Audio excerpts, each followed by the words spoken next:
Enquanto eu secava minhas lágrimas no velório do meu único filho, ouvi a voz fria de Carla, minha nora, cortar o silêncio da sala. Você tem que sair desta casa amanhã. Eu vendi tudo e vou começar uma nova vida. Eu fiquei paralisada. As pessoas ainda estavam assinando o livro de condolências e ainda assim, ela escolheu aquele momento, o último adeus ao meu filho Tomás, para me apunhalar com aquelas palavras cruéis. Engoli o nó na garganta. Eu não queria transformar a despedida do meu menino em uma cena vergonhosa. Eu só queria que ele descansasse em paz, pelo menos em seu último dia nesta terra. Mas o golpe final veio dias depois, durante a leitura do testamento. Carla, com um sorriso zombeteiro, sussurrou: "Espero que você goste de ficar sem teto, porque você não vai receber um único centavo." O que ela não imaginava é que o destino tinha outros planos. No instante em que o advogado abriu o envelope, a sorte de Carla finalmente bateu à sua porta e seu sorriso desapareceu num piscar de olhos. Mas antes de continuarmos, certifique-se de estar inscrito no canal Histórias da Melhor Idade e escreva nos comentários de onde você está assistindo a este vídeo. Adoramos saber até onde nossas histórias estão chegando.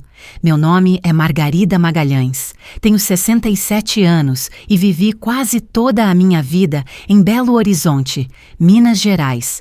Perdi meu marido, Eduardo, de um ataque cardíaco há 8 anos, o que me deixou sozinha com nosso filho, Tomás. Depois que Eduardo se foi, vendi nossa casa grande em um bairro residencial e usei o dinheiro para ajudar Tomás e sua esposa, Carla, a comprar a casa onde todos morávamos. Foi um acordo de família. Eu contribuiria financeiramente e ajudaria com as tarefas e a criação do meu neto, Lucas. "Mãe, esta casa será sempre o seu lar também", Tomás me disse naquele dia, enquanto assinávamos os papéis. Seu sorriso sincero acalmou qualquer preocupação que eu pudesse ter sobre não ter meu nome na escritura. Afinal, que filho expulsaria a própria mãe? Nos primeiros anos, tudo parecia funcionar bem. Eu cozinhava quase todas as noites, mantinha a casa limpa, buscava o Lucas na escola e cuidava do jardim, que se tornou o mais bonito da vizinhança. Eu não me importava de fazer essas tarefas. Era minha maneira de contribuir para a nossa família. Mas as coisas começaram a mudar sutilmente depois que Tomás foi promovido. Carla começou a fazer comentários. "Margarida, você precisa mesmo usar o liquidificador tão cedo?" "Ah, acho que esta casa está ficando um pouco pequena para 3 adultos. Você não acha?" Pequenos comentários que sozinhos pareciam inofensivos, mas que juntos formavam um padrão que ignorei por amor ao meu filho e neto. Então, numa quarta-feira normal, recebi a ligação que mudaria tudo. Tomás, meu menino de 42 anos, havia sofrido um aneurisma cerebral enquanto estava no trabalho. Quando cheguei ao hospital, ele já havia partido. O funeral foi 3 dias depois. A igreja estava cheia de flores e rostos familiares, todos chocados com a partida repentina de alguém tão jovem. Sentei-me na primeira fila, segurando a mão do Lucas, de 9 anos, tentando ser forte por ele enquanto meu próprio coração estava em pedaços. Foi quando o último convidado estava saindo que Carla se aproximou. Seu elegante vestido preto contrastava com seus olhos secos e calculistas. Ela esperou até estarmos relativamente sozinhas, com apenas alguns parentes distantes ainda pegando suas coisas. "Margarida", ela disse, sua voz baixa, mas firme. "Agora que o Tomás se foi, precisamos ser práticas. Você tem que sair da casa amanhã." "Eu já tenho um comprador interessado e quero me mudar para Florianópolis com o Lucas." Eu fiquei paralisada. "Carla, acabamos de enterrar meu filho, nosso filho. Como você pode pensar em vender a casa agora? E para onde você espera que eu vá?" Seu olhar era gelado. "Isso realmente não é problema meu, é? A casa está no meu nome. Você deve ter guardado alguma coisa todos esses anos morando aqui de graça." "De graça?" Minha voz falhou. Eu dei 180.000 harários para a entrada desta casa, sem mencionar tudo o que faço diariamente. "Sem provas?" Ela interrompeu, dando de ombros. Foi um presente para o seu filho, não para mim, e agora ele se foi. Antes que eu pudesse responder, Carla se afastou para falar com o irmão dela, Gregório, que me lançou um olhar desagradável do outro lado da sala. Sentei-me ali, com as mãos trêmulas, incapaz de compreender a crueldade daquele momento. Naquela noite, sozinha no quarto que ocupei por 5 anos, não consegui dormir. Lembrei-me de todas as pequenas pistas que havia ignorado. Carla escondendo correspondência do Tomás, conversas que paravam abruptamente quando eu entrava na sala, documentos rapidamente guardados em gavetas. Eu tinha sido ingênua, confiando na proteção do meu filho sem pensar no que aconteceria quando ele não estivesse mais aqui. Enquanto organizava algumas coisas, encontrei uma pequena caixa que Tomás havia me dado 3 meses antes. Guarde isso, mãe. Não diga a ninguém que você tem. Um dia pode ser importante, ele me disse. Na época, pensei que fosse apenas alguma lembrança sentimental. Abri a caixa com as mãos trêmulas e encontrei uma chave com um pequeno bilhete. Cofre de segurança 247, Banco do Brasil. Senha, aniversário da vovó. Ao lado, havia um cartão de visitas de um advogado, Ricardo Fontes, com uma nota manuscrita. Se algo acontecer comigo, procure o Sr. Fontes imediatamente. Um arrepio percorreu minha espinha. Será que Tomás sabia? Ele havia previsto que eu precisaria de proteção? Com o coração acelerado, coloquei a chave e o cartão na minha bolsa. Pela primeira vez desde a morte de Tomás, senti uma pequena chama de esperança. Na manhã seguinte, Carla bateu na porta do meu quarto às 7h30. Preciso que você saia antes do meio-dia, ela anunciou friamente. O corretor de imóveis vem fotografar a casa à 1 da tarde. Carla, por favor, eu implorei. Eu ajudei a pagar por esta casa. Onde você espera que eu vá tão rápido? Ela suspirou impacientemente. Existem abrigos para pessoas da sua idade, ou talvez um de seus amigos possa ajudar. Francamente, Margarida, você deveria ter se preparado melhor para a sua velhice, em vez de depender do meu marido. Meu filho, eu corrigi, sentindo uma raiva que raramente experimentava. E esta casa também é parcialmente minha. Prove, ela me desafiou, um sorriso presunçoso nos lábios. Seu nome está em algum documento, algum contrato? Não. Então você tem até o meio-dia. Eu não discuti mais. Em vez disso, comecei a arrumar minhas coisas, colocando tudo o que podia em 4 malas grandes e algumas caixas. Fotos de família, lembranças de Eduardo, presentes que Tomás me deu ao longo dos anos, tudo o que eu podia carregar. O resto, incluindo móveis que eu havia trazido da minha antiga casa, teria que ficar. Enquanto fazia as malas, ouvi Carla ao telefone com alguém, provavelmente seu irmão. Finalmente me livrei dela. Ela riu. Você não vai acreditar quanto estão oferecendo pela casa. Com o seguro de vida do Tomás, nunca mais vou precisar trabalhar. Aquela velha boba realmente acreditava que fazia parte da família. Suas palavras me cortaram profundamente, mas também acenderam algo em mim, uma determinação que eu não sabia que tinha. Terminei de fazer as malas, coloquei tudo no meu carro antigo e olhei uma última vez para a casa. A casa que ajudei a comprar, onde pensei que viveria meus últimos dias. Lucas correu até mim antes que eu entrasse no carro. Vovó, para onde você vai? Por que está levando todas as suas coisas? Seus olhos inocentes estavam vermelhos e inchados. Eu o abracei com força, sentindo as lágrimas queimarem. A vovó vai morar em outro lugar por um tempinho, querido. Mas eu prometo que nos veremos em breve.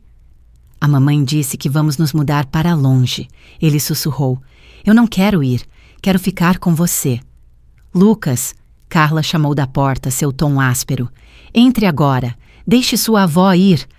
Dei um último abraço no meu neto e entrei no carro, minhas mãos tremendo tanto que mal conseguia girar a chave na ignição. Eu não tinha ideia para onde estava indo, mas sabia qual era minha primeira parada. O Banco do Brasil. Dirigi até o centro no piloto automático, meus pensamentos tão caóticos quanto o trânsito ao meu redor. O peso da traição de Carla ainda estava fresco, mas agora havia algo mais. Curiosidade sobre o que Tomás havia deixado naquele cofre de segurança. O Banco do Brasil ocupava um prédio imponente de granito, com colunas clássicas que pareciam destoar da arquitetura moderna de Belo Horizonte. Estacionei meu carro, carregado com tudo o que restava da minha vida, e entrei, sentindo-me deslocada com meu rosto inchado de choro e roupas amassadas. "Bom dia", eu disse à recepcionista, tentando parecer mais confiante do que me sentia. "Preciso acessar um cofre de segurança." Depois de verificar minha identidade e a chave, um segurança me levou até o cofre. A atmosfera fria e impessoal do lugar contrastava com o turbilhão de emoções dentro de mim. Minhas mãos tremiam enquanto eu inseria a chave na caixa 247, girando-a junto com a senha. O aniversário da minha mãe, exatamente como Tomás havia indicado. A caixa abriu com um clique metálico. Dentro havia uma pasta preta, um envelope pardo e uma pequena caixa de madeira. Meu coração disparou enquanto eu removia o conteúdo e o levava para uma sala privada designada para clientes. Abri o envelope primeiro. Dentro, encontrei uma carta manuscrita de Tomás. "Querida mãe, se você está lendo isso, é porque minhas suspeitas estavam corretas. Eu sei que parece loucura, mas nos últimos meses comecei a desconfiar das intenções da Carla. Encontrei conversas entre ela e o Gregório, discutindo planos para se livrar de você e vender a casa assim que pudessem. Também descobri que ela tem desviado dinheiro da nossa conta conjunta para uma conta secreta.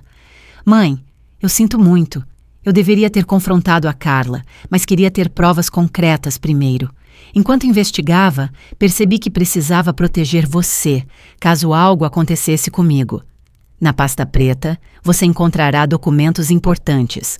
Um contrato assinado entre nós, reconhecendo sua contribuição financeira para a compra da casa, extratos bancários, comprovando a transferência, e um documento legal garantindo seu direito de moradia vitalícia, independentemente do que acontecesse comigo. Tudo devidamente registrado em cartório. Na caixa de madeira, há um pendrive com e-mails, mensagens de texto e gravações de conversas entre Carla e Gregório, que provam suas intenções. Também incluí uma cópia do meu testamento atualizado, deixando para você minha parte da casa e metade de todos os meus bens. Entre em contato com Ricardo Fontes imediatamente. Ele é meu advogado e um amigo de confiança, e tem todas as instruções para ajudá-la. Eu te amo muito, mãe. Você sempre cuidou de mim. Agora é minha vez de cuidar de você. Com amor, Tomás. Li a carta 3 vezes, as lágrimas caindo livremente sobre o papel. Meu Tomás, meu menino, havia percebido tudo e havia preparado silenciosamente uma rede de segurança para mim. Em meio à dor da perda, senti uma onda de amor por ele mais forte do que nunca. Com as mãos ainda trêmulas, abri a pasta preta. Como Tomás havia descrito, todos os documentos estavam lá. O contrato detalhando minha contribuição financeira, os recibos bancários e, o mais importante, um documento legal garantindo meu direito de morar na casa pelo resto da minha vida. Tudo assinado, datado e registrado em cartório há apenas 3 meses. A caixa continha um pendrive e uma cópia do testamento de Tomás. Eu não tinha como verificar o conteúdo do pendrive ali, mas o testamento era claro. Tomás me deixava sua parte da casa e metade de todos os seus bens, incluindo o seguro de vida. A outra metade seria colocada em um fundo fiduciário para o Lucas, acessível apenas quando ele completasse 25 anos. Carla não sabia, mas ela tinha acabado de cometer um erro enorme ao me expulsar. Com uma nova determinação, guardei tudo de volta na minha bolsa e peguei meu celular. O cartão do advogado Ricardo Fontes ainda estava na minha carteira.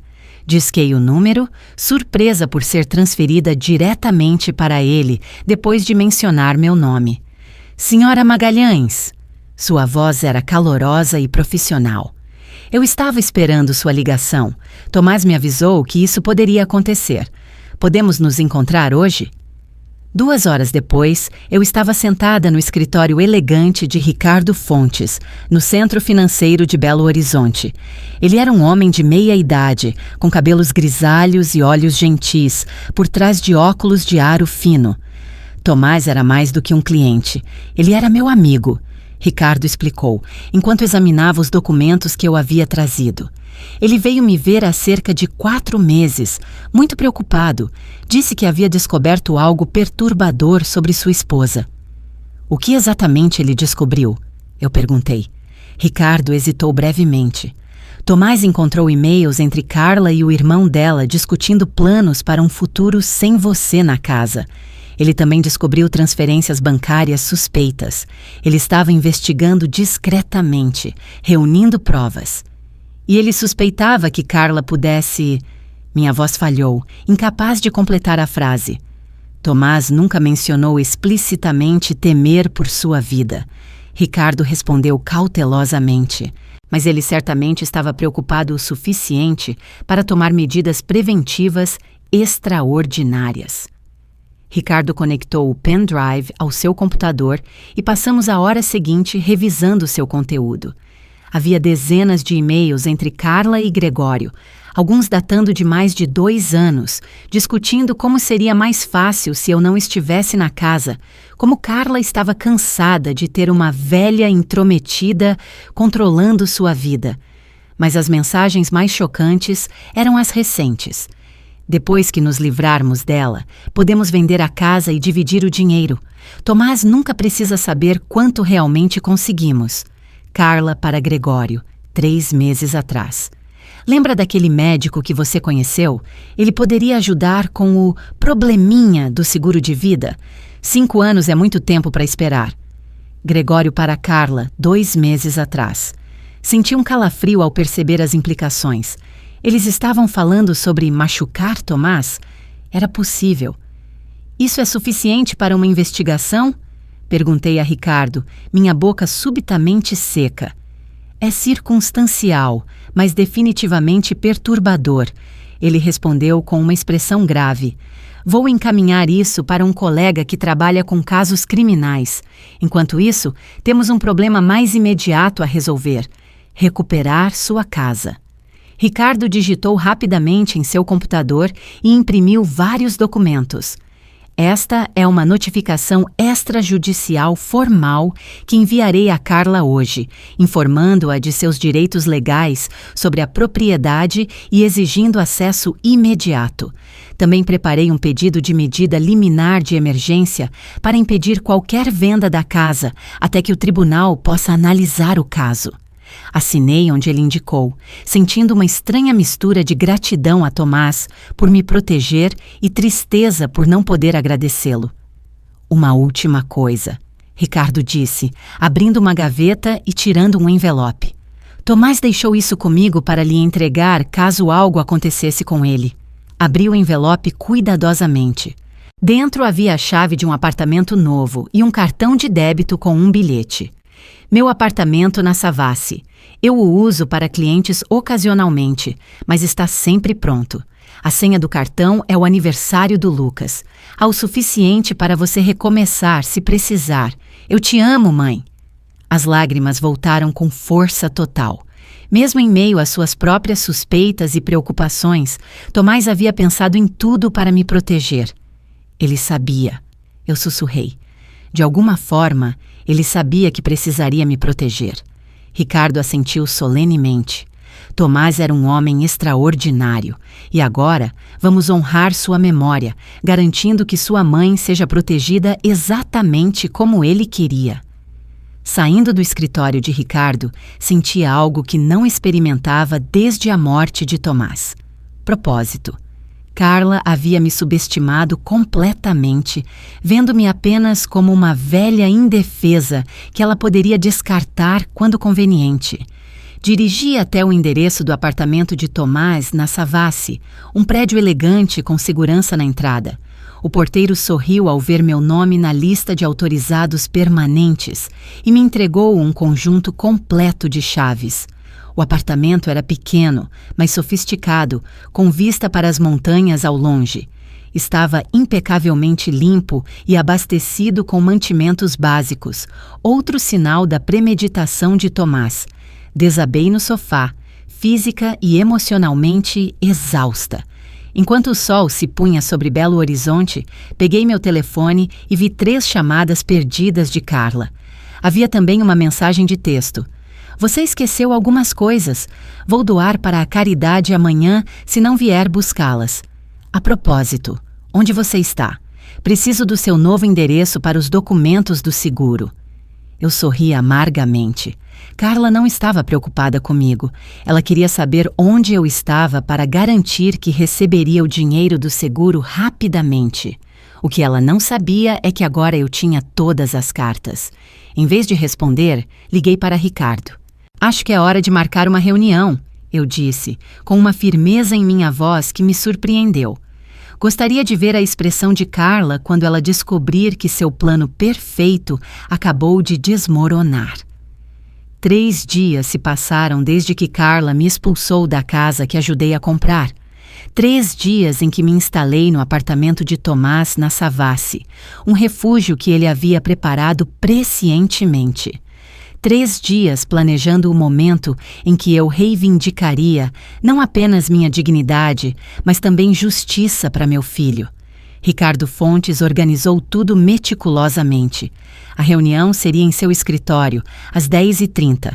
Carla recebeu uma notificação formal solicitando sua presença para discutir assuntos urgentes relativos ao espólio de Tomás Magalhães. Ela não sabia que eu estaria lá, nem imaginava o que estava prestes a acontecer. Naquela manhã, vesti-me com cuidado, um terninho azul marinho conservador que eu havia comprado anos atrás para o casamento de Tomás. Eu queria parecer respeitável, serena e, acima de tudo, no controle. Não mais a sogra submissa que podia ser descartada como um móvel velho. Cheguei ao escritório de Ricardo 30 minutos adiantada. Ele me cumprimentou com um sorriso encorajador.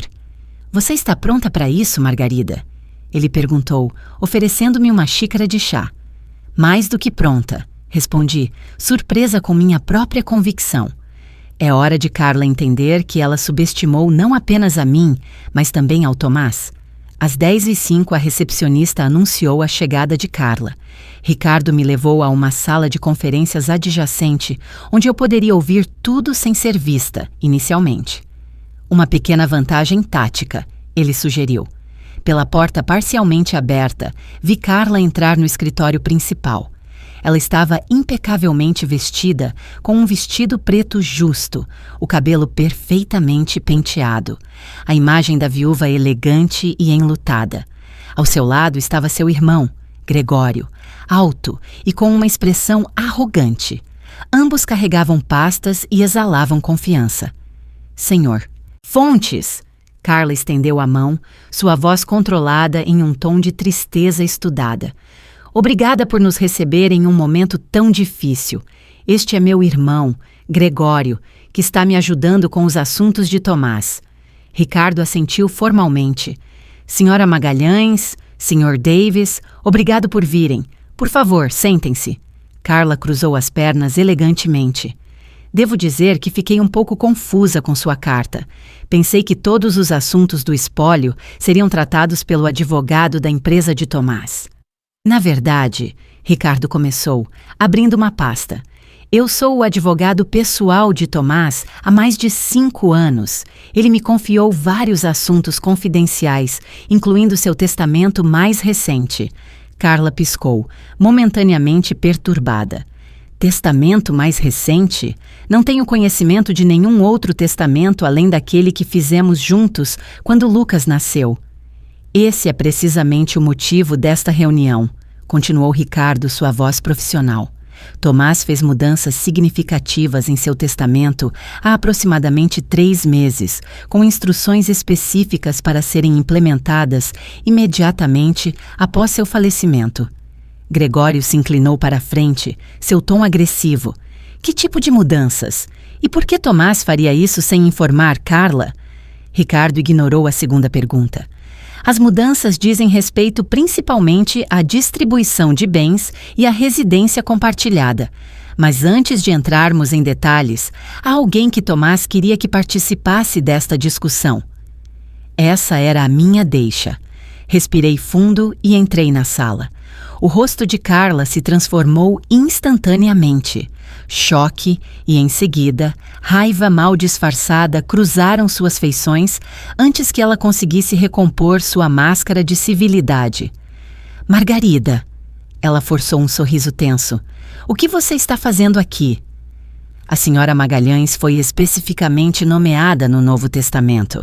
Ricardo explicou antes que eu pudesse responder. Sua presença não é apenas apropriada, mas necessária. Sentei-me diretamente à frente de Carla e Gregório. O desconforto deles era palpável. Vamos direto ao ponto, continuou Ricardo colocando documentos sobre a mesa. Primeiro, gostaria de esclarecer a situação da residência na Rua das Acácias, 1542. Carla interveio rapidamente. A casa está exclusivamente em meu nome. Foi uma decisão conjunta entre Tomás e eu para simplificar questões legais. Na verdade, Ricardo respondeu, deslizando o primeiro documento pela mesa. Temos aqui um contrato juridicamente vinculativo, assinado por Tomás e Margarida Magalhães, reconhecendo a contribuição substancial da senhora Magalhães de R$180 mil para a compra do imóvel, com a estipulação expressa de direitos de moradia vitalícia. O rosto de Carla empalideceu visivelmente. Isso não pode ser legal. Eu nunca vi esse documento antes. Está devidamente registrado em cartório, como pode ver, Ricardo apontou. E aqui estão os extratos bancários que confirmam a transferência do valor mencionado da conta da senhora Magalhães para a conta conjunta usada para a entrada. Gregório pegou os documentos, examinando-os freneticamente. Isso pode ser contestado. Tomás pode ter sido coagido. Pela própria mãe? Ricardo perguntou, levantando uma sobrancelha. Isso seria difícil de provar, especialmente considerando que Tomás também deixou isto. Ele deu play em uma gravação em seu computador. A voz de Tomás encheu a sala. Estou gravando isso como um registro adicional da minha livre e consciente decisão de reconhecer legalmente a contribuição financeira da minha mãe, Margarida Magalhães, para a compra de nossa casa. Este documento garante a ela o direito de residir na propriedade pelo resto de sua vida, independentemente de quaisquer circunstâncias futuras. Estou fazendo isso de livre e espontânea vontade, sem qualquer coerção. Lágrimas brotaram em meus olhos ao ouvir a voz do meu filho, tão clara e determinada, mesmo ele não estando mais aqui. Carla e Gregório trocaram olhares alarmados. A estratégia deles estava desmoronando rapidamente. Tem mais. Ricardo continuou, implacável. O testamento atualizado de Tomás especifica claramente a divisão de seus bens.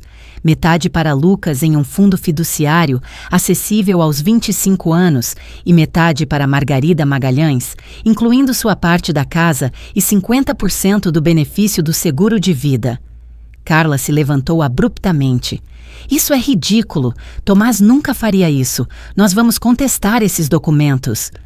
Vocês são livres para tentar, Ricardo respondeu calmamente. Mas antes de tomarem essa decisão, talvez queiram considerar isto. Ele virou o monitor para exibir uma série de e-mails e mensagens de texto entre Carla e Gregório. A cor sumiu completamente do rosto de Carla. Tomás me procurou há alguns meses com preocupações sobre atividades suspeitas, Ricardo explicou. Ele havia descoberto comunicações bastante perturbadoras e transferências financeiras inexplicadas. Gregório tentou retomar o controle. Isso é uma invasão de privacidade. Tomás não tinha o direito de acessar as comunicações privadas de Carla. Na verdade, ele tinha todo o direito de investigar atividades suspeitas em contas conjuntas. Ricardo retrucou. E o conteúdo dessas comunicações é, no mínimo, preocupante. discussões sobre se livrar da velha, vender a casa sem que Tomás soubesse o valor real e até algumas referências perturbadoras a acelerar o acesso ao seguro de vida. Meu estômago revirou ao ouvir isso confirmado em voz alta. Parte de mim ainda se recusava a acreditar que Carla pudesse estar envolvida na morte de Tomás. Mas as evidências estavam se tornando cada vez mais difíceis de ignorar. Carla parecia à beira de um colapso. Seu rosto alternava entre palidez extrema e manchas vermelhas de raiva. Isso não prova nada, ela sibilou. Você está distorcendo conversas inocentes. Finalmente, depois de todo esse tempo ouvindo, decidi falar. Carla. Minha voz era firme, mas baixa. No dia do funeral do Tomás, você me expulsou da casa que ajudei a comprar. Você disse que eu não significava nada, que eu não tinha direitos. Você me tratou como lixo no momento em que meu filho, seu marido, tinha acabado de ser enterrado. Carla tentou interromper, mas eu continuei. O que você não percebeu é que Tomás viu através da sua fachada. Ele percebeu como você realmente me tratava quando ele não estava olhando e ele tomou medidas para me proteger. Isso é um absurdo, ela respondeu, mas sua voz estava trêmula. Tomás e eu éramos felizes. Ele confiava em mim implicitamente. Então como você explica isso? Perguntei, colocando sobre a mesa uma foto das transferências bancárias que Carla havia feito da conta conjunta para uma conta privada nas Ilhas Cayman. O silêncio que se seguiu foi ensurdecedor. Ricardo pigarreou. Eu tenho 2 opções a oferecer hoje. Primeiro, concordamos com os termos do testamento de Tomás. Margarida retorna à casa imediatamente, com todos os direitos garantidos, e nenhuma dessas informações perturbadoras vai além desta sala. Gregório se inclinou para a frente. E a segunda opção? Contestamos tudo no tribunal. Ricardo respondeu simplesmente. Cada e-mail, cada transferência, cada palavra maliciosa sobre Margarida se torna registro público. E, claro, as autoridades competentes seriam informadas sobre certas coincidências relacionadas ao falecimento súbito de Tomás. Carla parecia estar sufocando. Você está me acusando de algo? Não estou acusando ninguém de nada, Ricardo respondeu suavemente. Estou apenas apontando que Tomás estava preocupado o suficiente para tomar precauções extraordinárias. O tribunal pode tirar suas próprias conclusões. O relógio na parede parecia ecoar no silêncio que se seguiu. Finalmente, Carla falou, sua voz derrotada. O que exatamente você quer, Margarida? Eu a olhei diretamente nos olhos. Eu quero exatamente o que Tomás queria para mim.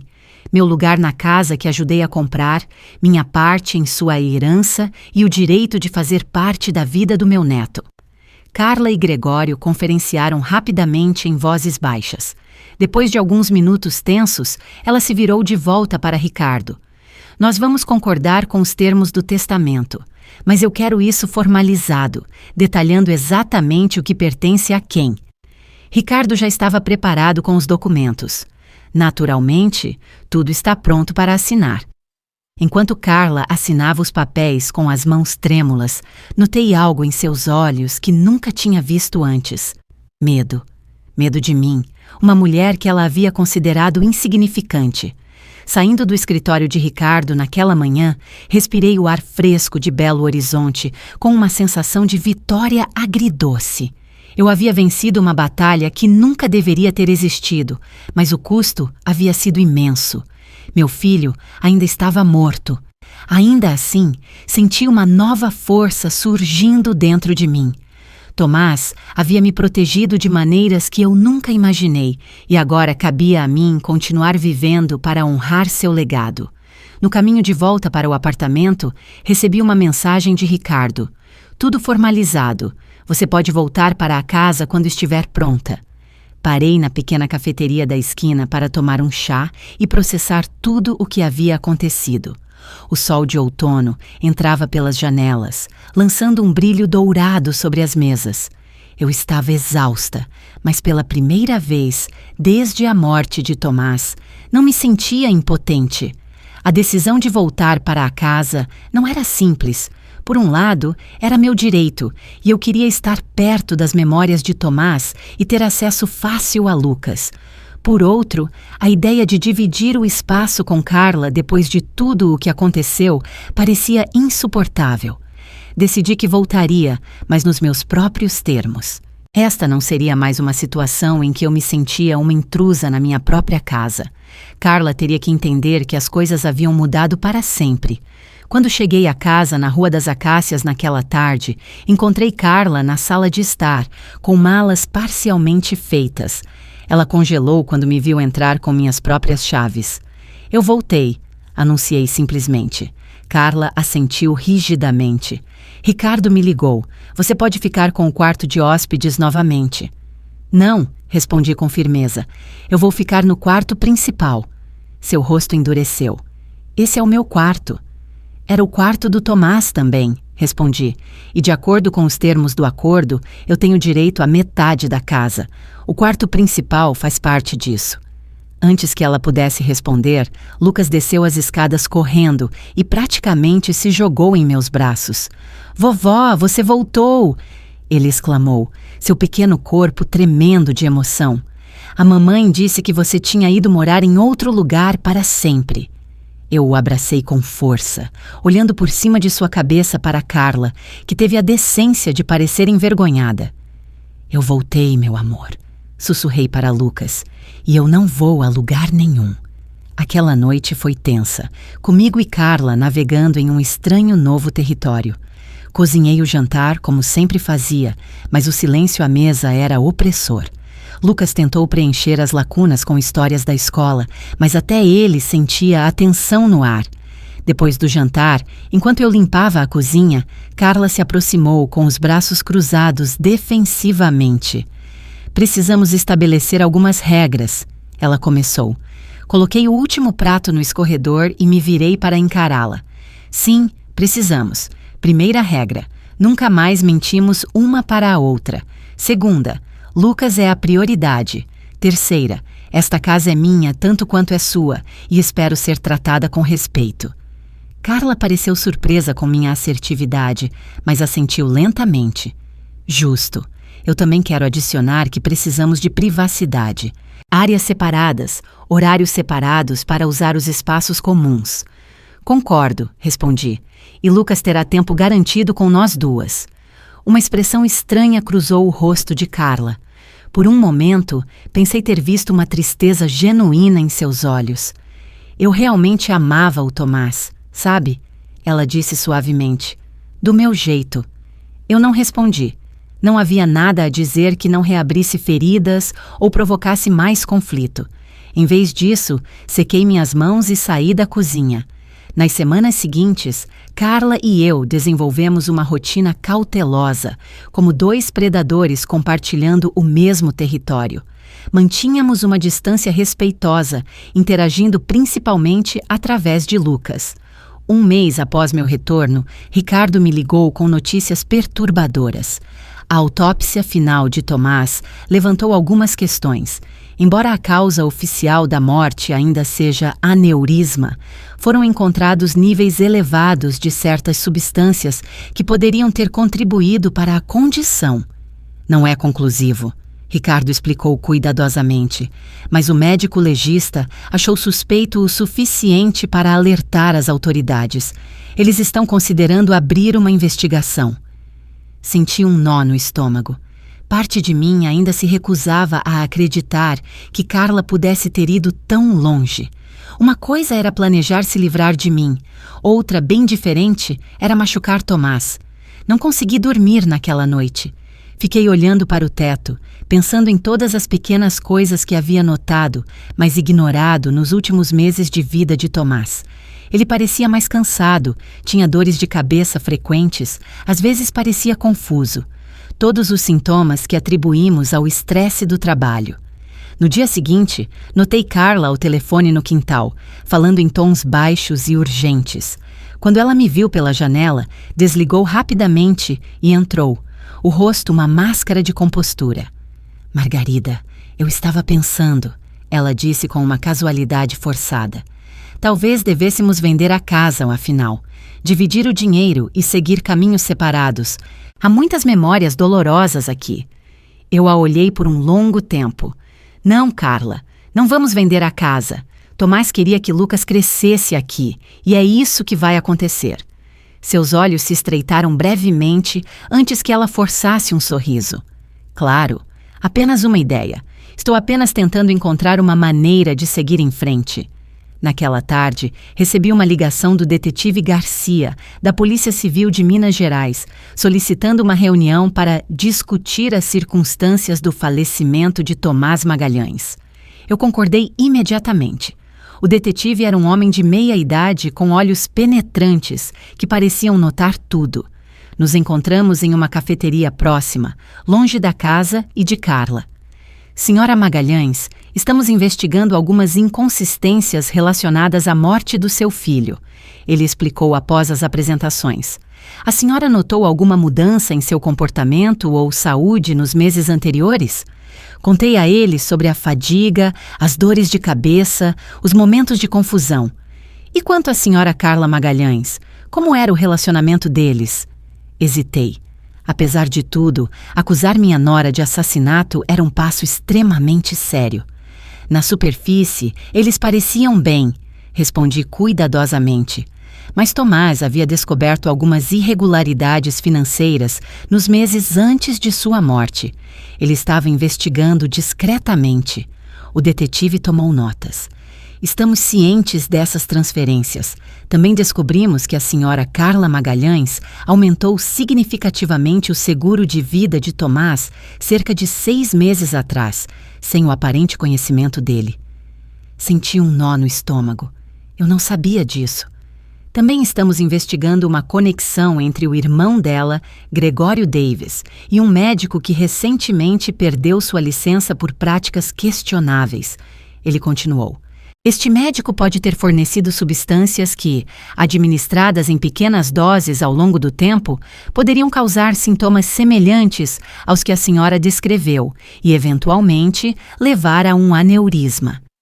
Meu mundo pareceu desmoronar novamente. A possibilidade de que Tomás tivesse sido lentamente envenenado bem debaixo do meu nariz era insuportável.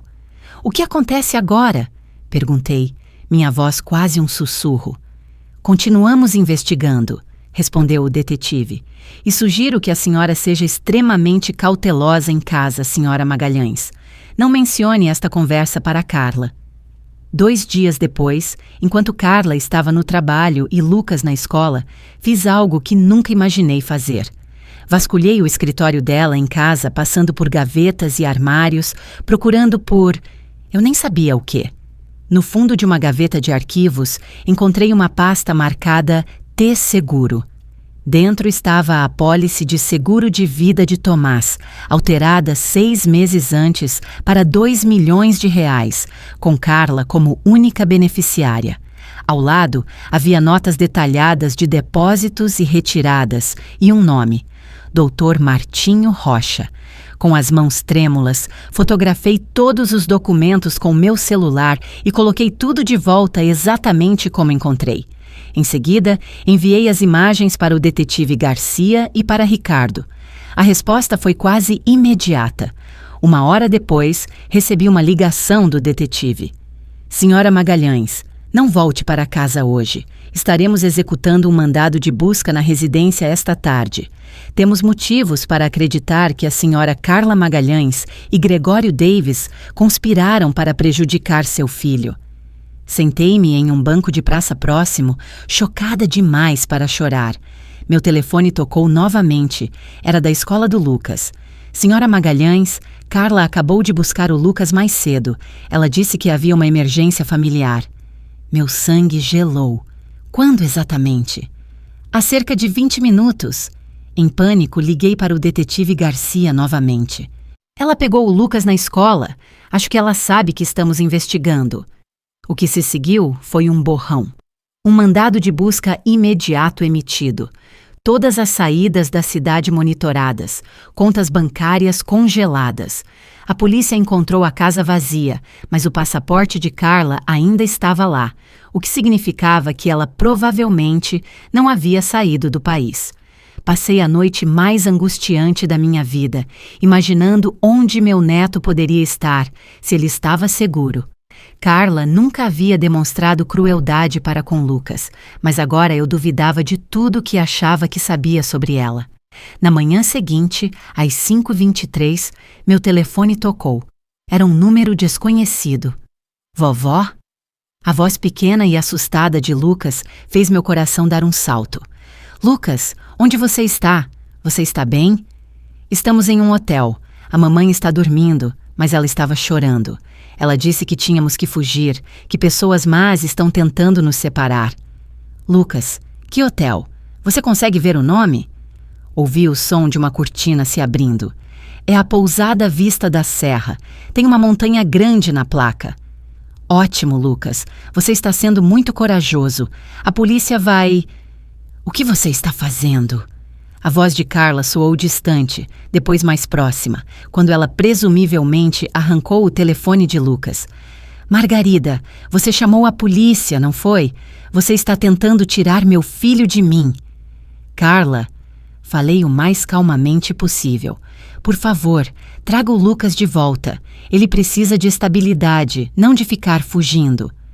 Assim como você precisava de estabilidade, ela retrucou, sua voz tremendo. Você arruinou tudo. Tomás e eu estávamos bem até você interferir, exigindo morar conosco, controlando nossas vidas. Carla, Tomás está morto, respondi com firmeza. E a polícia está investigando como isso aconteceu. Você realmente quer que Lucas seja criado por alguém que...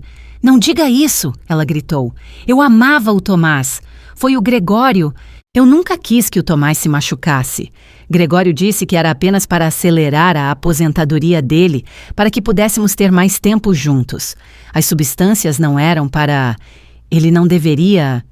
Seu choro tornou as palavras incompreensíveis. Aproveitei a oportunidade.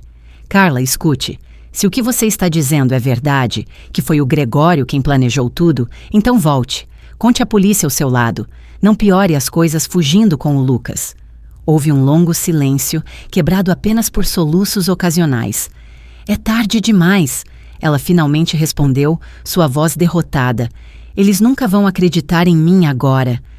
Eles acreditarão se você voltar voluntariamente, insisti. Pense no Lucas. Ele precisa de estabilidade, não de uma vida em fuga. Enquanto falava, gesticulava freneticamente para o detetive Garcia, que havia chegado e estava monitorando a ligação. Ele me mostrou um pedaço de papel onde havia escrito: Continue falando, equipe tática em posição. Prometa que não vai tentar tirar o Lucas de mim. Carla implorou de repente, parecendo muito jovem e vulnerável. Eu prometo que sempre faremos o que for melhor para o Lucas, respondi, escolhendo minhas palavras com cuidado. Ele precisa da mãe dele, mas também precisa da verdade e de justiça para o pai. Mais silêncio. Então, eu estou indo, não pelo sistema, não por você, pelo Lucas. Uma hora depois, observei a distância enquanto Carla saía do hotel de mãos dadas com Lucas. Ela parecia menor, de alguma forma, com os ombros caídos e o rosto manchado de lágrimas. Os policiais se aproximaram dela com cuidado, enquanto outros levavam Lucas para onde eu estava esperando. Ele correu para mim e eu o abracei com toda a força que consegui, sem machucá-lo. Vovó, a mamãe está com problemas? Ele perguntou, seus olhos arregalados e assustados. A situação é complicada, meu amor, respondi honestamente. Mas vamos superar isso juntos, de alguma forma. Enquanto observava Carla ser colocada na viatura policial, senti uma mistura confusa de emoções. Raiva, pena, luto e, surpreendentemente, uma pequena medida de alívio. A verdade, por mais dolorosa que fosse, estava finalmente vindo à tona. Abracei Lucas com mais força, sentindo sua pequena cabeça em meu ombro. Tomás poderia ter partido, mas parte dele vivia nesta criança, e eu faria qualquer coisa para protegê-lo, assim como Tomás havia feito por mim. As semanas seguintes à prisão de Carla foram um turbilhão de depoimentos, audiências judiciais e decisões difíceis. Como avó de Lucas, tornei-me sua guardiã temporária, enquanto o processo legal se desenrolava. Aos 9 anos, ele era jovem demais para entender completamente o que estava acontecendo, mas velho o suficiente para saber que sua vida nunca mais seria a mesma. O caso rapidamente se tornou uma sensação na mídia local. A viúva negra de BH. Eles chamavam Carla, enquanto repórteres invadiam nossa casa, esperando por qualquer migalha de informação. Mantive Lucas longe deles e das notícias, preferindo explicar a situação em minhas próprias palavras, apropriadas para sua idade. A mamãe fez algo muito ruim? Ele me perguntou uma noite, enquanto eu o colocava na cama. Seus olhos grandes, tão parecidos com os de Tomás, olhavam para mim com uma mistura de confusão e tristeza. Às vezes, os adultos tomam decisões muito ruins, respondi cuidadosamente. E então, eles têm que enfrentar as consequências dessas decisões. Sua mãe está conversando com pessoas que vão decidir o que acontece agora. Mas ela vai voltar? A pergunta que eu temia. Eu não sei, querido. Pode levar muito tempo até sabermos. A verdade era que Carla havia concordado em testemunhar contra seu irmão, Gregório, em troca de uma sentença reduzida. De acordo com sua confissão, Gregório havia arquitetado o plano para matar Tomás lentamente, com substâncias que simulariam um problema de saúde natural. Carla admitiu saber do plano e não fazer nada para impedi-lo, mas insistiu que nunca havia participado ativamente da administração das substâncias. Essa parte havia sido de Gregório. Dr. Martinho Rocha, o médico que forneceu as substâncias, também foi preso e concordou em cooperar.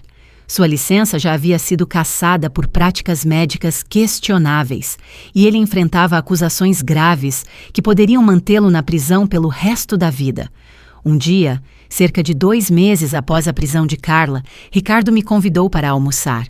Escolhemos um pequeno restaurante italiano, longe da mídia e dos olhares curiosos. Como está o Lucas? Ele perguntou depois que fizemos nossos pedidos. Ele tem dias bons e dias ruins.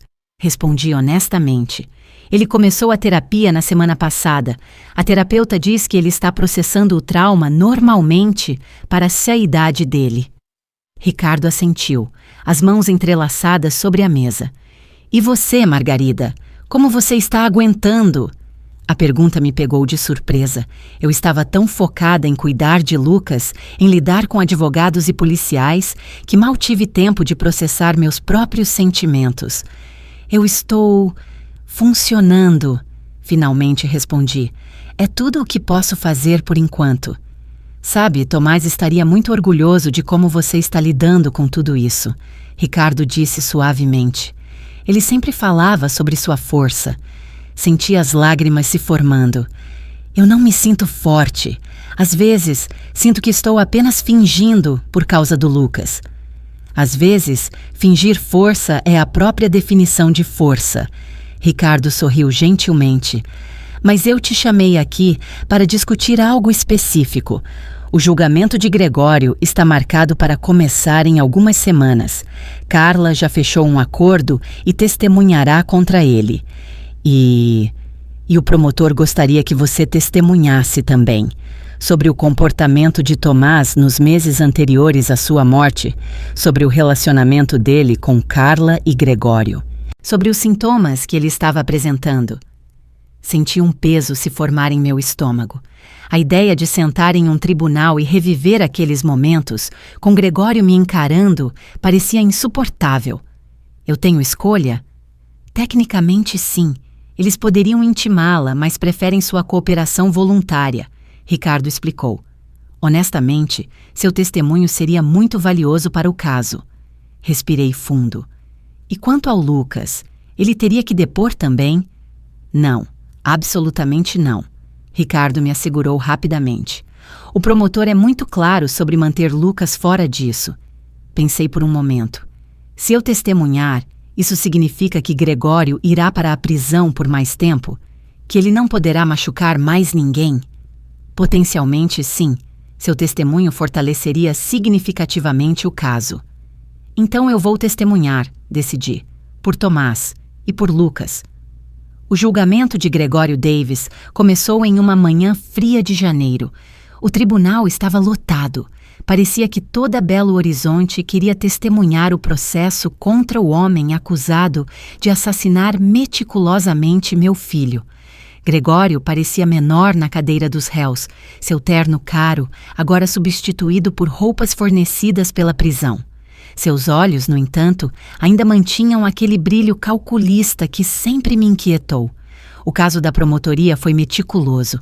Evidências forenses, extratos bancários, e-mails, mensagens de texto, uma trilha de provas que ligava Gregório diretamente à morte de Tomás.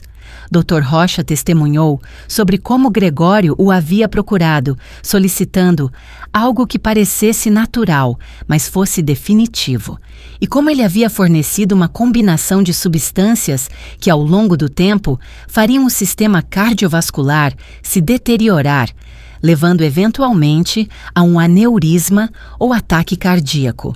Então veio o momento que eu mais temia, o testemunho de Carla. Ela entrou na sala escoltada, parecendo uma versão fantasmagórica de si mesma. Seu cabelo, antes impecável, estava opaco, o rosto sem maquiagem, os olhos sem vida.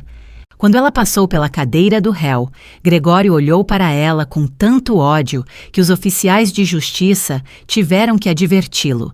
Carla fez o juramento e sentou-se. Sua voz era baixa, quase inaudível às vezes, enquanto ela descrevia como Gregório havia concebido o plano. Tomás estava ficando cada vez mais desconfiado dos meus gastos, ela explicou. Ele começou a questionar transferências, a monitorar as contas. Gregório disse que poderíamos resolver tudo permanentemente. Pegar o dinheiro do seguro, vender a casa, nos livrarmos de Margarida. Ele disse que seria como se Tomás apenas ficasse doente naturalmente. E você concordou com esse plano? O promotor perguntou. Carla hesitou. Não explicitamente. Eu não o impedi. Gregório disse que cuidaria de tudo, que eu só tinha que agir normalmente. Mas você sabia que seu marido estava sendo envenenado? Lágrimas começaram a escorrer pelo rosto de Carla. Eu suspeitava. Tomás começou a ter dores de cabeça constantes, fadiga. Eu disse a Gregório que deveríamos parar, mas ele disse que era tarde demais, que tínhamos que ir até o fim. E o que você fez com essa informação, senhora Magalhães? Nada, ela sussurrou. Eu não fiz nada. Da galeria, observei seu rosto enquanto ela falava. Parte de mim queria sentir satisfação ao vê-la reduzida a isso, confessando sua cumplicidade na morte do meu filho. Mas o que senti, surpreendentemente, foi uma tristeza profunda. Que tipo de vazio existia na alma de Carla que lhe permitiu testemunhar o sofrimento lento do marido sem intervir? Quando chegou a minha vez de testemunhar, caminhei até o banco das testemunhas com as pernas trêmulas, mas a cabeça erguida. Falei sobre os últimos meses de Tomás, as dores de cabeça, a confusão ocasional, as noites sem dormir. Descrevi como ele havia se tornado mais reservado, como parecia preocupado com algo que não compartilhava comigo. Tomás me procurou cerca de 3 meses antes de sua morte, contei ao tribunal. Ele me deu uma chave e o cartão de um advogado. Ele me disse para guardar e não contar a ninguém. E você sabia para que servia aquela chave? O promotor perguntou. Na época, não. Descobri mais tarde que era a chave de um cofre de segurança contendo evidências que ele havia reunido contra Carla e Gregório. Transferências bancárias suspeitas, conversas gravadas, e-mails. Então seu filho suspeitava que algo estava errado. Tomás sempre foi observador. Acho que ele começou a notar padrões, inconsistências. Ele estava investigando discretamente. Quando o advogado de defesa começou seu interrogatório, ele tentou me pintar como uma sogra ressentida, inventando histórias para se vingar de Carla. Senhora Magalhães, não é verdade que você nunca gostou de Carla, que você ressentia o casamento dela com seu filho? Eu o olhei diretamente nos olhos. Eu queria gostar de Carla, tentei por anos, mas não, eu não a ressentia por se casar com Tomás. Eu ressentia a maneira como ela me tratava quando Tomás não estava olhando, como ela tentava me isolar dele, como ela me fazia sentir um fardo na minha própria família. E não é conveniente que agora você tenha a custódia de Lucas e o controle sobre todos os bens de Tomás? Não era isso que você queria o tempo todo? Senti a raiva subir, mas mantive minha voz calma. O que eu queria era meu filho vivo. O que eu queria era ver meu neto crescer com o pai. O que eu tenho agora é uma criança traumatizada que perdeu o pai e, para todos os efeitos, também perdeu a mãe. Não há nada de conveniente nisso, senhor. O julgamento durou 3 semanas. No final, o júri levou apenas 4 horas para chegar a um veredito. Gregório Davis foi considerado culpado de homicídio qualificado e sentenciado à prisão perpétua, sem possibilidade de liberdade condicional. Carla, devido ao seu acordo de cooperação, recebeu uma sentença de 15 a 20 anos por cumplicidade em homicídio culposo. Com bom comportamento, ela poderia ser elegível para liberdade condicional em 10 anos. Quando o juiz leu as sentenças, não sentiu o alívio ou a satisfação que esperava. A justiça havia sido feita, sim, mas Tomás ainda estava morto. Lucas ainda estava sem paz e eu ainda tinha que juntar os pedaços da nossa família destroçada. Do lado de fora do tribunal, um repórter empurrou um microfone em minha direção. Senhora Magalhães, como a senhora se sente agora que a justiça foi feita por seu filho? Olhei para a câmera pensando em milhares de pessoas assistindo, esperando lágrimas ou vingança satisfeita. Não existe justiça real para um assassinato. Respondi simplesmente. Apenas consequências. Tomás não voltará. Não importa quanto tempo Gregório Davis passe na prisão. Agora meu foco é meu neto. Garantir que ele cresça sabendo o quanto seu pai o amava e tentar construir alguma forma de normalidade em nossas vidas. Afastei-me das câmeras, exausta até os ossos. No carro, olhei para o céu cinzento de inverno e deixei as lágrimas finalmente virem, não pelo veredito, mas pela longa estrada que ainda tínhamos pela frente, Lucas e eu. Naquela noite, depois de colocar Lucas na cama, sentei-me na cozinha com uma xícara de chá e minha foto favorita de Tomás. Ele sorrindo largamente no dia de sua formatura na faculdade, jovem e cheio de promessas. Nós conseguimos, filho, sussurrei para a foto. Não como você planejou, certamente não como eu jamais imaginei, mas nós conseguimos. Agora eu vou cuidar do seu menino e juro que ele crescerá sabendo que tipo de homem seu pai era. A casa estava silenciosa, exceto pelo tic-tac do relógio e o ocasional ranger das vigas velhas. Nossa casa, minha e de Lucas agora. Um novo começo, construído sobre as cinzas de uma tragédia. Enquanto olhava ao redor da cozinha onde cozinhei milhares de refeições, da sala de estar onde Tomás brincava quando criança e mais tarde assistia a jogos com Lucas, percebi que esta casa continha mais memórias boas do que ruins. E talvez, com tempo e esforço, pudéssemos criar ainda mais. Pela primeira vez em muitos meses, permiti-me sentir uma pequena semente de esperança. Não pela vida que perdemos, essa foi irrevogavelmente destruída, mas pela vida que ainda poderíamos construir, Lucas e eu, juntos. A primavera chegou a Belo Horizonte com uma explosão de cores após o longo inverno cinzento. Tulipas e narcisos emergiram no jardim da frente, plantados por Tomás anos antes. Lucas e eu assumimos a tarefa de renovar o quintal, transformando-o em um espaço onde ele pudesse brincar enquanto eu o observava da varanda. Os 6 meses desde o fim do julgamento foram um período de ajuste e cura lenta. Lucas continuou a terapia, trabalhando os sentimentos complexos sobre seus pais, a perda de um e a traição do outro. Como sua guardiã legal permanente, eu agora tinha total responsabilidade por sua educação, saúde e bem-estar emocional.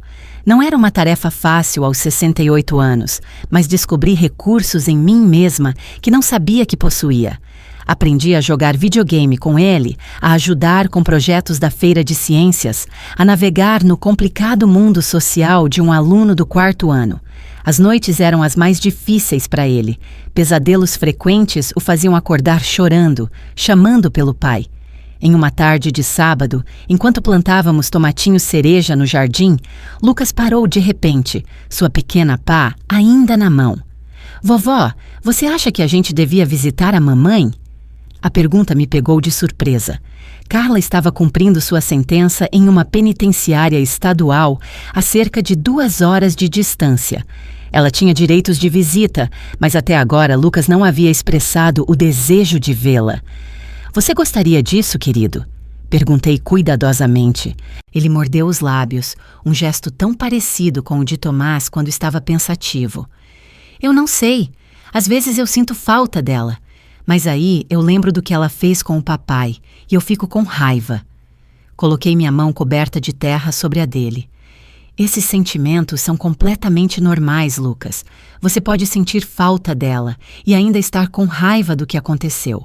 Os dois podem ser verdade ao mesmo tempo. Você visita ela? Eu balancei a cabeça. Não, eu não a visito. Você a odeia? Essa era uma pergunta ainda mais difícil. Levei um momento para realmente pensar sobre isso antes de responder. Eu não odeio a Carla. Finalmente respondi. O ódio exige muita energia. Energia que prefiro gastar com você e com a memória positiva do seu pai. Estou furiosa com as escolhas que ela fez, profundamente magoada com o que ela permitiu que acontecesse com o Tomás. Mas ódio, não. Principalmente, eu apenas sinto tristeza por tudo o que foi perdido. Lucas assentiu, absorvendo aquilo. Se eu quiser visitá-la um dia, você me levaria? Claro, eu prometi. Quando você estiver pronto, se você quiser, eu o levarei. Essa é uma decisão que você pode tomar quando sentir que é a hora certa. Lucas voltou a cavar na terra, plantando uma pequena muda de tomate. Trabalhamos em silêncio por alguns minutos, o sol quente em nossas costas, o cheiro rico da terra úmida ao nosso redor. Vovó, ele disse finalmente, obrigado por não me fazer escolher. Senti um nó na garganta. Aquele menino de 9 anos entendia nuances emocionais que muitos adultos nunca compreendem. Eu nunca vou fazer você escolher, respondi. Você pode amar seu pai, sentir falta da sua mãe e ainda assim viver feliz comigo. Todos esses sentimentos podem existir ao mesmo tempo. Naquela noite, depois que Lucas dormiu, sentei-me na varanda dos fundos com uma xícara de chá de camomila. O céu de primavera estava pontilhado de estrelas e o ar trazia o perfume das flores recém-desabrochadas. Pensei na conversa com Lucas e em como, lentamente, estávamos construindo um novo normal. No dia seguinte, recebi um telefonema inesperado. Era Kátia, a assistente social designada para acompanhar nosso caso. Senhora Magalhães, gostaria de agendar uma visita para esta semana. Há algo que precisamos discutir pessoalmente. O tom de sua voz me alarmou. Há algum problema com a guarda do Lucas?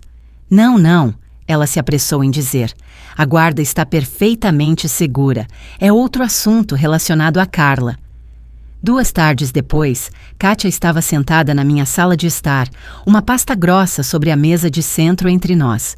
Lucas estava na casa de um amigo para um trabalho escolar, então tínhamos privacidade.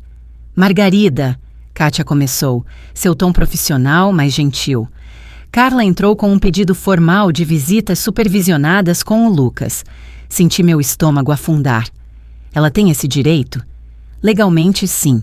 Como mãe dele, mesmo encarcerada, ela manteve certos direitos parentais, a menos que sejam especificamente encerrados pelo tribunal, o que não aconteceu no caso dela. Respirei fundo. O que isso significa exatamente? Significa que o tribunal está considerando permitir visitas mensais supervisionadas na prisão. Lucas seria acompanhado por um profissional designado pelo tribunal, não necessariamente você. A ideia de Lucas visitando aquele ambiente sombrio, enfrentando detectores de metal, guardas e a atmosfera opressiva da prisão era profundamente perturbadora. Qual é a sua opinião profissional sobre isso, Kátia? Seria bom para o Lucas? Ela hesitou, claramente escolhendo suas palavras. A pesquisa mostra que manter algum contato com pais encarcerados, em geral, beneficia as crianças a longo prazo, desde que o relacionamento não tenha sido abusivo. Carla nunca foi fisicamente abusiva com Lucas, até onde sabemos, mas ela permitiu que o pai dele fosse envenenado. Apontei, incapaz de impedir que a amargura entrasse em minha voz. Sim, e é por isso que as visitas seriam supervisionadas e condicionais, Kátia explicou. Um psicólogo avaliaria como Lucas reage após cada visita. Fechei os olhos por um momento. E se o Lucas não quiser ir? Então ele não será forçado, Kátia me assegurou. O juiz deixou claro que os desejos de Lucas terão um peso significativo nesta decisão, considerando sua idade e maturidade. Depois que Kátia foi embora, fiquei sentada sozinha por um longo tempo, tentando processar essa nova complicação em nossas vidas. Por um lado, eu queria proteger Lucas de qualquer contato com a pessoa que havia conspirado na morte de seu pai. Por outro, eu sabia que bloquear completamente esse contato poderia criar ressentimentos futuros. Naquela noite, depois que Lucas voltou e jantamos, sentei-me com ele em seu quarto, enquanto ele se preparava para dormir. Lucas, preciso te contar algo importante. Comecei, escolhendo minhas palavras com cuidado. Sua mãe pediu para visitar você. Seus olhos se arregalaram. Aqui? Ela vai sair da prisão? Não aqui. Seriam visitas na prisão, uma vez por mês. E só se você quiser, querido. Ninguém vai forçar você a fazer isso se não estiver pronto. Lucas ficou quieto, puxando distraidamente um fio solto em seu cobertor. Você quer que eu vá? Ele finalmente perguntou. Eu quero que você faça o que sentir que é certo para você. Respondi honestamente. Você não precisa decidir agora. Pense sobre isso. Converse com sua terapeuta na sua próxima sessão. Ele assentiu lentamente. Posso pensar um pouco? Todo o tempo que você precisar, assegurei. 2 semanas depois, Lucas me procurou depois do jantar, enquanto eu lavava a louça. Vovó, ele disse, sua voz baixa. Acho que quero ver a mamãe, só uma vez para ver como é. Sequei minhas mãos no pano de prato e me virei para ele. Você tem certeza? A doutora Michele disse que eu posso ir uma vez e ver como me sinto. Ele explicou, referindo-se à sua terapeuta. E que eu não preciso continuar indo se não gostar. Então é o que faremos, concordei, puxando-o para um abraço. Apenas uma visita, e então decidiremos o próximo passo. A primeira visita à penitenciária estadual foi tão tensa e desconfortável quanto eu temia. Lucas estava visivelmente nervoso enquanto passávamos pela segurança, seus olhos arregalados para os muros altos, cercas e guardas armados. Combinamos que eu esperaria na área de visitantes, enquanto ele, acompanhado pela assistente social, Clara, encontraria Carla na sala de visitas supervisionadas. 1 hora depois, Lucas voltou, o rosto uma máscara indecifrável de emoções. No carro, a caminho de casa, ele permaneceu em silêncio por vários minutos antes de finalmente falar. Ela está diferente, ele disse, mais velha e triste. Eu assenti, mantendo meus olhos na estrada. Eu imagino que sim. Ela chorou muito, Lucas continuou.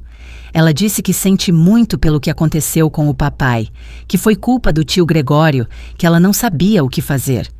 Mantive minha voz neutra, determinada a não influenciar sua interpretação. Como você se sentiu ouvindo isso? Lucas pensou por um momento. Confuso, triste, um pouco com raiva também. Ela ficava dizendo que me ama, que sente minha falta. Mas se ela realmente me amava tanto, Por que ela deixou aquilo acontecer com o papai? Por que ela não o salvou? A sabedoria daquela criança me deixou sem palavras por um momento. Essa é uma pergunta muito importante, Lucas, e muito difícil.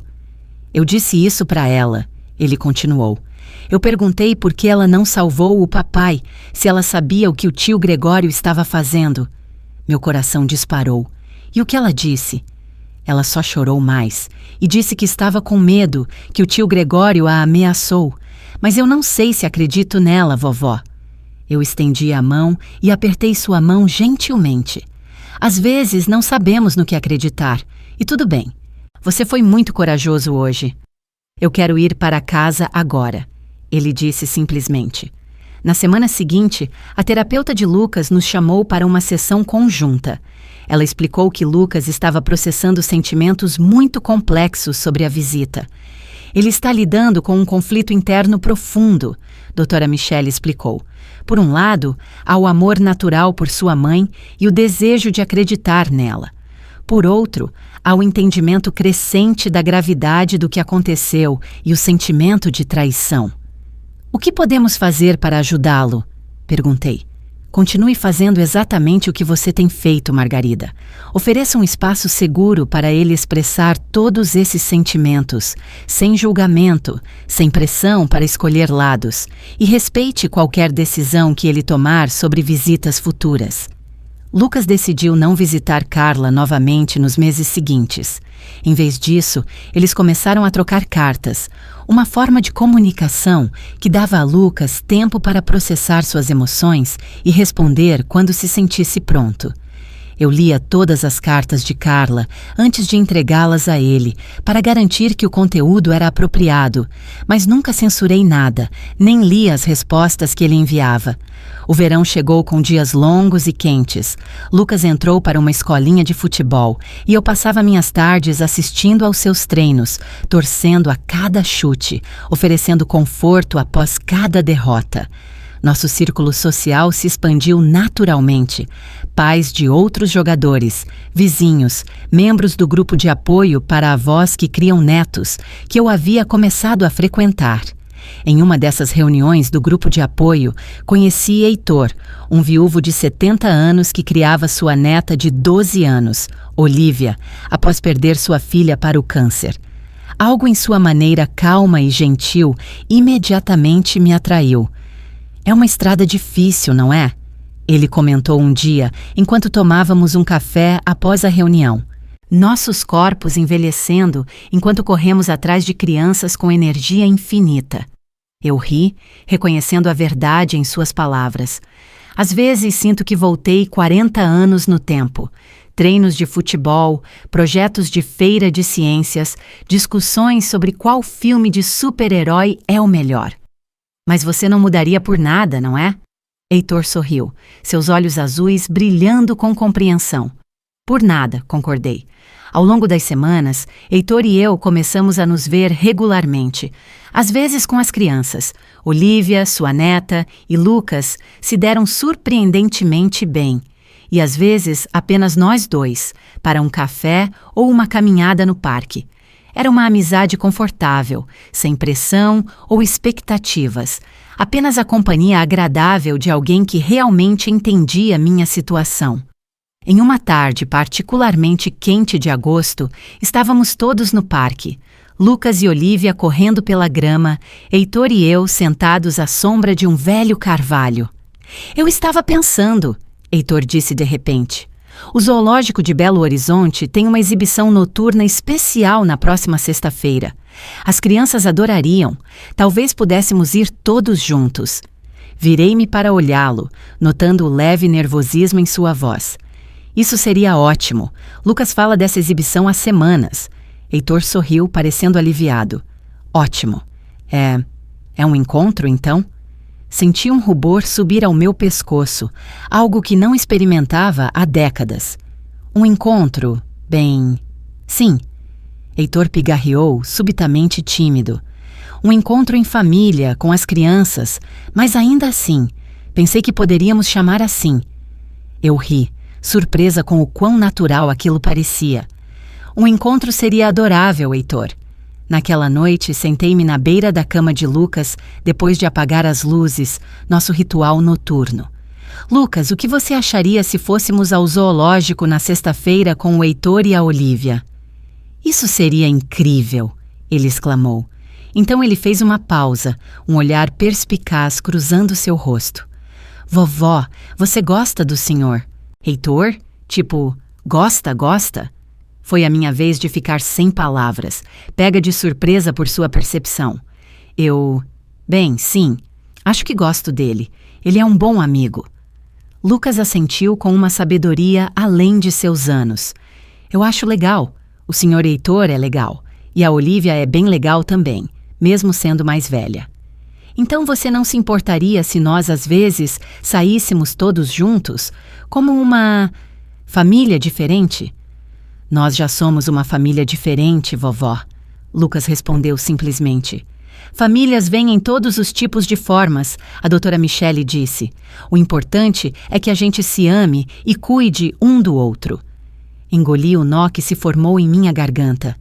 Quando você ficou tão sábio, garoto? Ele deu de ombros, sorrindo. Aprendi com a melhor. À medida que o verão dava lugar ao outono, nossa vida continuava a evoluir. Lucas voltou às aulas, agora no 5º ano, com novos amigos e desafios. Heitor e eu gradualmente nos aproximamos, nossa amizade evoluindo naturalmente para algo mais profundo. Era um relacionamento maduro, tranquilo, construído sobre respeito mútuo e compreensão compartilhada. 1 ano após a morte de Tomás, realizamos uma pequena cerimônia memorial no jardim que Lucas e eu havíamos cultivado juntos. Plantamos uma jovem jabuticabeira, a fruta favorita de Tomás, e convidamos apenas algumas pessoas próximas. Ricardo Fontes, que havia se tornado um amigo de confiança. Alguns colegas de trabalho de Tomás que mantiveram contato. Heitor e Olívia, e 2 primos distantes que haviam apoiado Lucas durante o julgamento. Enquanto nos reuníamos ao redor da árvore recém-plantada, Lucas deu um passo à frente, segurando um pedaço de papel. Eu escrevi algo para o meu pai, ele anunciou, sua voz pequena, mas firme. Todos nós caímos em silêncio respeitoso enquanto ele começava a ler. Querido pai, já faz 1 ano que você se foi. A vovó disse que escrever poderia ajudar, mesmo que você não possa ler de verdade. Estou no 5º ano agora e jogo futebol. O treinador diz que eu chuto bem, como você. Às vezes fico com raiva porque você não está aqui para ver meus jogos ou me ajudar com o dever de casa de matemática. A vovó tenta, mas ela diz que matemática nunca foi o forte dela. Ele ri quando diz isso. Sinto sua falta todos os dias, mas não dói tanto quanto antes. A doutora Michele diz que isso é normal, que a dor muda com o tempo. Não significa que eu te ame menos. A vovó tem cuidado muito bem de mim. Ela faz pão de queijo quentinho aos domingos, como você costumava fazer, e ela sempre me deixa escolher o filme na sexta à noite. Temos novos amigos agora também, o senhor Heitor e a Olívia. Eles são legais. Eu escrevi para a mamãe semana passada. É estranho, mas acho que é a coisa certa a fazer. Eu ainda estou com raiva dela, mas a doutora Michele diz que posso estar com raiva e ainda me importar com alguém ao mesmo tempo. Prometo que vou lembrar de todas as coisas que você me ensinou. Como amarrar meus sapatos, como dar o chute perfeito ao gol e como ser gentil, mesmo quando é difícil. Eu te amo para sempre, Lucas. Quando ele terminou de ler, não havia um olho seco no jardim. Lucas dobrou cuidadosamente o papel e o colocou em um pequeno buraco que havia cavado perto da árvore, cobrindo-o com terra. Assim, o papai sempre saberá como estou indo, ele explicou. Naquela noite, depois que todos foram embora e Lucas estava na cama, sentei-me na varanda, olhando para a árvore recém-plantada, sua silhueta delicada contra o céu noturno. Você estaria orgulhoso dele, Tomás. Sussurrei para o ar quieto da noite. Tão orgulhoso, assim como eu estou. Senti uma paz que não experimentava há muito tempo. A vida que tínhamos agora não era a que havíamos planejado. Certamente, não era a que Tomás havia imaginado quando preparou aquele cofre secreto para me proteger. Era uma vida construída a partir das cinzas de uma tragédia, marcada por cicatrizes profundas, mas também era uma vida cheia de amor, novas conexões e crescimento. Lucas estava prosperando, aprendendo a navegar emoções complexas com uma sabedoria além de seus anos. Eu havia descoberto reservas de força que nunca soube que possuía, e talvez o mais surpreendente, havia encontrado um novo propósito e até uma nova chance de companheirismo com Heitor, algo que nunca imaginei ser possível aos 68 anos. A vida continua, de maneiras que nunca poderíamos prever. Murmurei para a noite, um sorriso melancólico nos lábios. Não é mesmo, filho? Uma brisa suave balançou as folhas da jabuticabeira, como se em resposta, e por um momento senti Tomás perto novamente, seu amor nos envolvendo como sempre fez, incondicional, protetor e eterno. Nada apagaria o que havíamos perdido. Nada mudaria as terríveis escolhas que Carla e Gregório haviam feito, mas o futuro ainda era nosso para moldar, meu, de Lucas e agora de Heitor e Olívia também. Uma família não convencional, construída não apenas pelo sangue, mas pela escolha e pelo amor. 3 anos se passaram desde que aquela primeira árvore memorial foi plantada em nosso jardim. Lucas estava agora com 12 anos, crescendo rápido, suas feições cada vez mais parecidas com as de Tomás. Ele se destacava no futebol, tinha um pequeno grupo de amigos leais e continuava suas sessões de terapia, embora apenas mensalmente agora.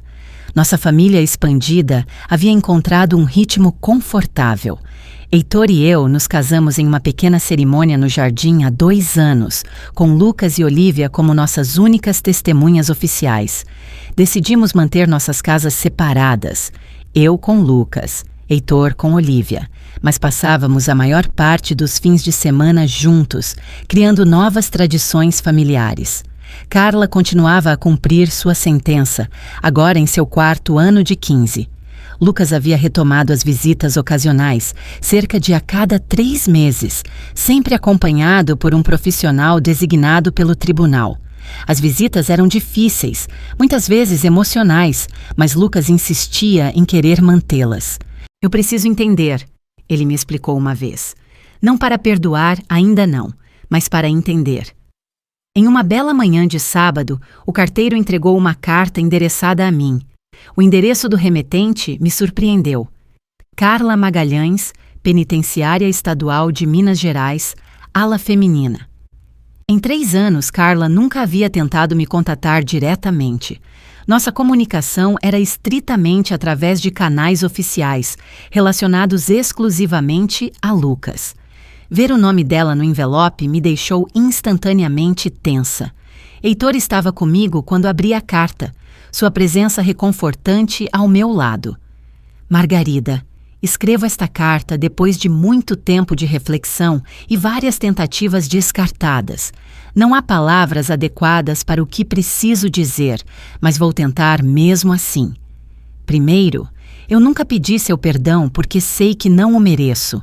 O que aconteceu com Tomás, o que eu permiti que acontecesse, é imperdoável. Eu vivo com esse conhecimento todos os dias, a cada momento. Mas hoje não estou escrevendo sobre perdão. Estou escrevendo para dizer obrigada. Obrigada por dar a Lucas estabilidade e amor quando eu destruí o mundo dele. Obrigada por permitir que ele me visite, por nunca falar mal de mim para ele. Eu sei disso por nossas conversas, por deixá-lo formar suas próprias opiniões, mesmo quando seria mais fácil para você ensiná-lo a me odiar. Lucas me conta sobre o futebol, sobre a escola, sobre você, Heitor e Olívia. Ele fala sobre a árvore de Tomás no jardim, sobre como vocês adicionam uma nova planta a cada ano. Ele parece equilibrado, feliz, na medida do possível, e isso é inteiramente graças a você. Também estou escrevendo para lhe dizer que parei de lutar por uma redução na minha sentença. Recusei minha última audiência de condicional. Vou cumprir os 15 anos completos. É o mínimo que posso fazer. Finalmente, quero que saiba que, quando eu sair daqui, não vou interferir na vida que vocês construíram. Lucas terá 21 anos então, um adulto capaz de decidir qual relacionamento ele quer ter comigo, se é que quer algum. Respeitarei totalmente essa decisão. Tomás estava certo em proteger você. Ele sempre viu o que eu me recusei a ver, a força e o coração que você tem. Eu não fui digna de nenhum de vocês. Com respeito e gratidão, Carla. Quando terminei de ler, percebi que estava chorando. Não eram lágrimas de tristeza ou raiva, mas algo mais complexo. Um reconhecimento do peso terrível que todos carregávamos e talvez um pequeno alívio por aquela admissão tardia. Você vai responder? Heitor perguntou gentilmente. Eu não sei, respondi honestamente. Preciso pensar. Por dias carreguei aquela carta comigo, relendo-a em momentos de silêncio, tentando entender minhas próprias emoções conflitantes. Eu não havia perdoado Carla, duvidava que pudesse algum dia, completamente. Mas havia algo em sua carta que parecia genuíno, um vislumbre da pessoa que ela poderia ter sido em circunstâncias diferentes. Uma semana depois, sentei-me à mesa da cozinha e comecei a escrever uma resposta. Carla, recebi sua carta. Foi inesperado, mas agradeço sua honestidade. Não posso lhe oferecer perdão. Não é meu para dar. Tomás seria aquele que precisaria perdoar, e essa chance foi tirada dele. Mas eu reconheço sua decisão de assumir total responsabilidade, cumprindo sua sentença completa. É um passo na direção certa. Quanto ao Lucas, continuarei a fazer o que sempre fiz, colocá-lo em primeiro lugar. Isso significa permitir que ele mantenha algum tipo de relacionamento com você, desde que seja saudável para ele. Significa também protegê-lo de qualquer dano adicional. Ele está se tornando um jovem notável, gentil, atencioso, às vezes profundamente sábio para sua idade. Vejo tanto de Tomás nele, não apenas na aparência, mas no caráter. Acredito que, quando chegar a hora, Lucas tomará suas próprias decisões sobre seu futuro relacionamento com você. Não vou interferir nessas decisões, sejam elas quais forem. Margarida.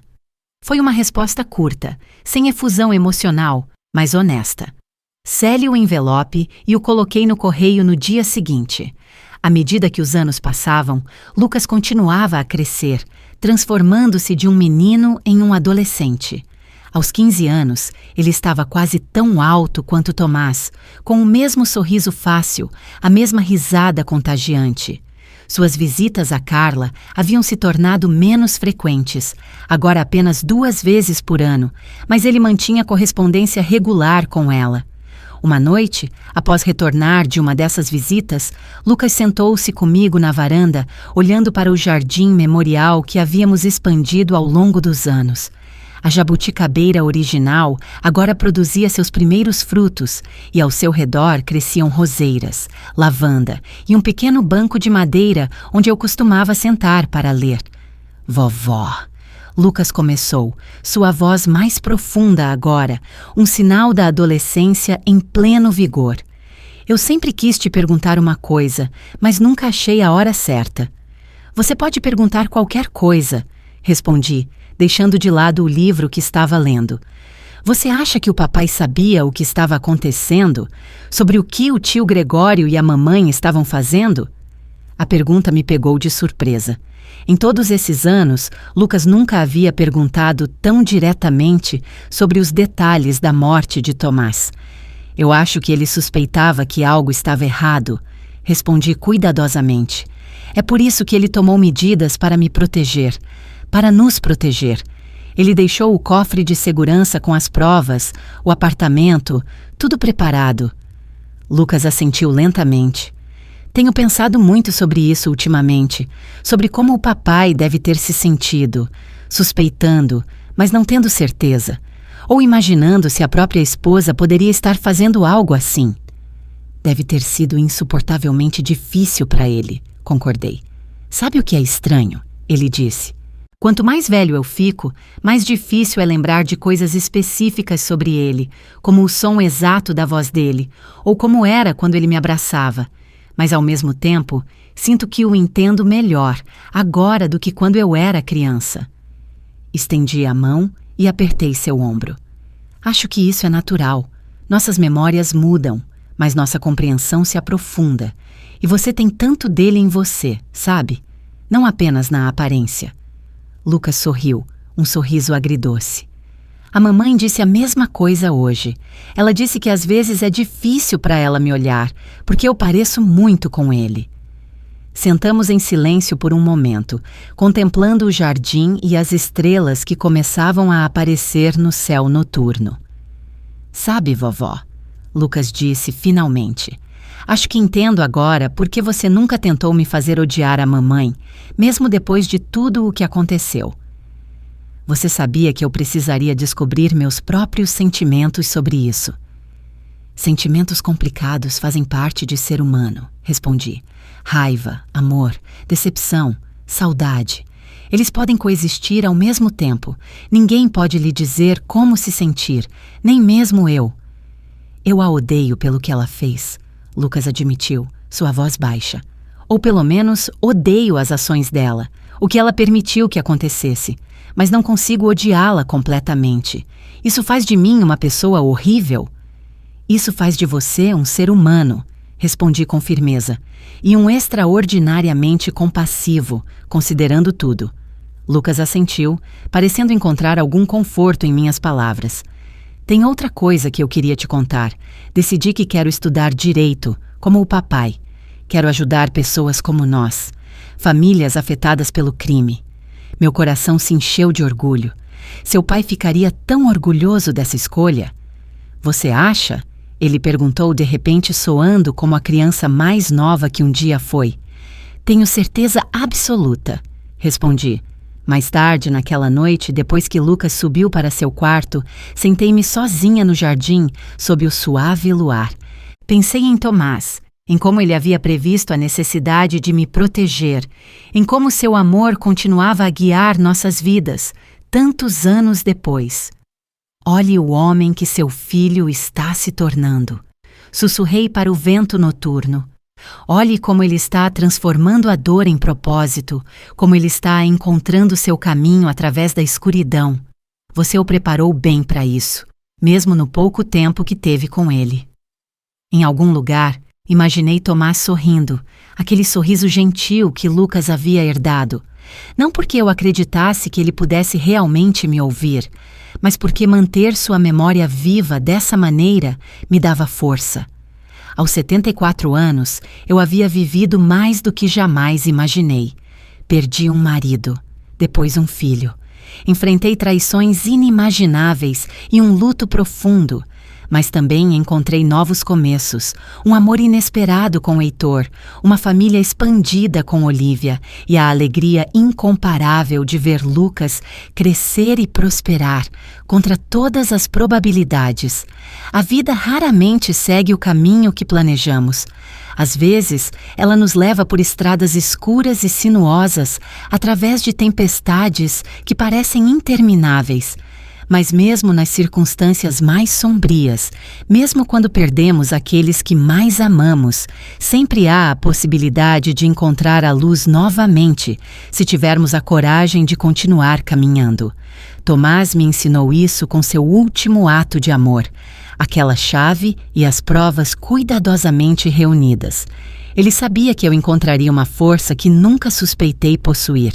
Ele sabia que, mesmo quando tudo parecesse perdido, ainda havia um caminho a seguir, e ele estava certo. Agora, se você gostou desta história, clique em se inscrever e me diga nos comentários qual parte o deixou sem palavras. Ah, e não se esqueça de se tornar um membro para ter acesso a vídeos exclusivos que eu não publico aqui. Estarei esperando por você lá.